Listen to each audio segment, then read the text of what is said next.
So if you've got flour, you can make seitan, guys. It's just that easy. If you have flour at home, you can make vegan meat.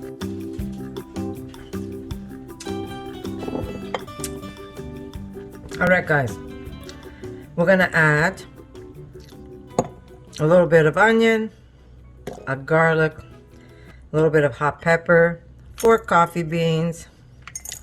We're going to put a little bit of rosemary. Now, if I had fresh rosemary, that would have been my choice. But unfortunately, I'm stuck with dry. I just sent my husband out to go get me rosemary. All right, let me put my oven on. Okay, I started my oven.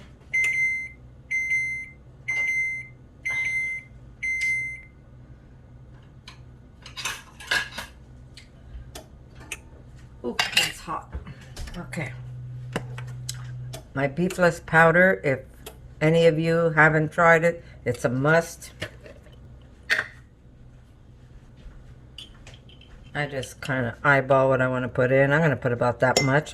That broth is always good to throw in soups, right, guys? So this is mostly for flavoring the meat, because the meat's going to sit in the pantry.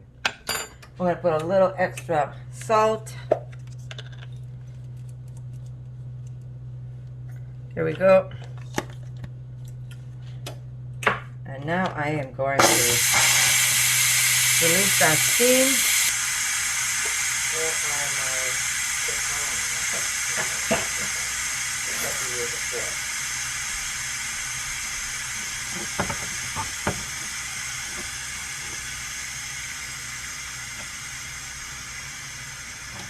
Whoa.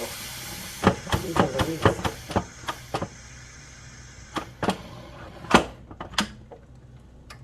All right.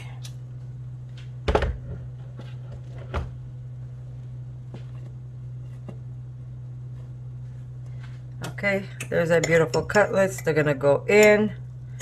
That's 1. That's 2. That's 3. I could actually put more than... Yeah, I'm gonna put some in my other jar. Okay. There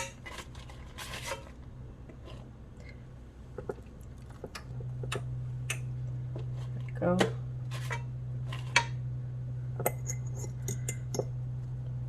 Can I put one more?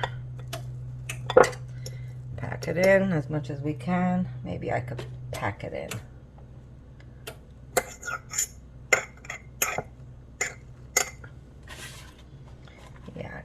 I don't think I could put this last one in. Can I?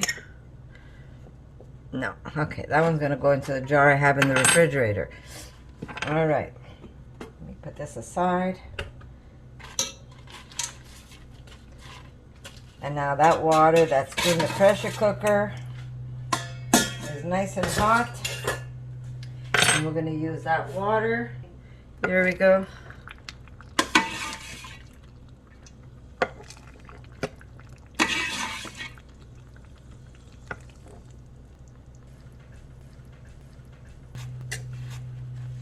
Be careful not to burn myself here.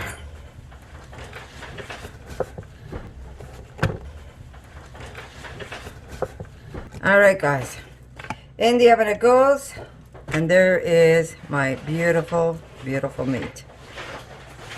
And whatever's in there is going to flavor that meat, and this meat is only going to get better and better by staying in there once it's preserved. Sorry, I was even off-centered, like always. Alright, so it's going to go into the oven. So 225 for 30 minutes, and then I lower the heat to 200, and I could keep it there between 30 to 45 minutes, and then shut the oven and just leave it in there. So there you go. Another way of making delicious meat, and that is just using flour that you wash. And you don't have to do my recipe, guys. As long as you know how to make seitan, you can do what you like to do in your jars, whatever flavors you prefer. Okay, so in the oven this goes. And I'm gonna put the timer 30. Start. And that's it. All right, guys, so that's how simple it really is. And if you're afraid to use the oven method, like I keep telling, I repeat it over and over again. I feel like a broken record. But if you're afraid to use the oven method, then don't use that method. Use the method that you find safest and easiest for you. I know this has worked for me for years and years and years now. I have no complaints over how I do my canning. But again, do what's best for you. And if you want to create your own recipes, of course, I mean, as long as you know how to make seitan, you don't have to follow my ingredients. You could do what you like. The whole purpose about this video was to show you that we can preserve our vegan meat and we can make life easier for ourselves. Also, another tip, you don't want to tighten these too much. If you put too much of a tight squeeze, what's going to happen is your this part of your jar is going to buckle on you. Your jar will not be able to go into food storage. So when you put your lid, you close it, but you do not tighten it. This way your lid has the ability to release the steam. So you close it, but no tightening. You just close it lightly, and this way your lid has the ability to let the steam be released, and then as it cools off, this is going to sink in and make that seal for you. And then you can remove this after they are cooled off.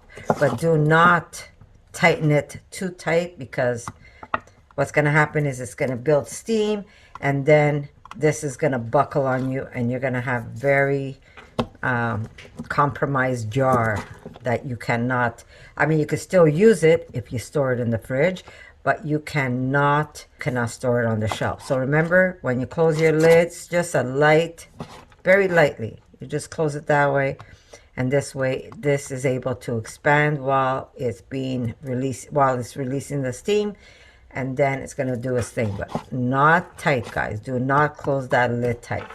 All right, that's how easy it is. And guys, if you haven't tried my beefless powder, it really is delicious. I always keep it handy. I also have a chicken, well, I have a few of them. I have chicken, I have Caribbean, I have a whole bunch that I create myself, and then I just put them in jars. So I'm gonna say I love you guys, and if you do try it out, let me know what you think, and then come back, post it on under the video, or just leave a comment, any likes, any shares. That really helps my channel. So I'm gonna say I love you all, and guess what, guys, I'm gonna see you in my next video. For more videos like this, make sure to subscribe to Connie's RAWsome Kitchen, give it a thumbs up, and share it with your friends.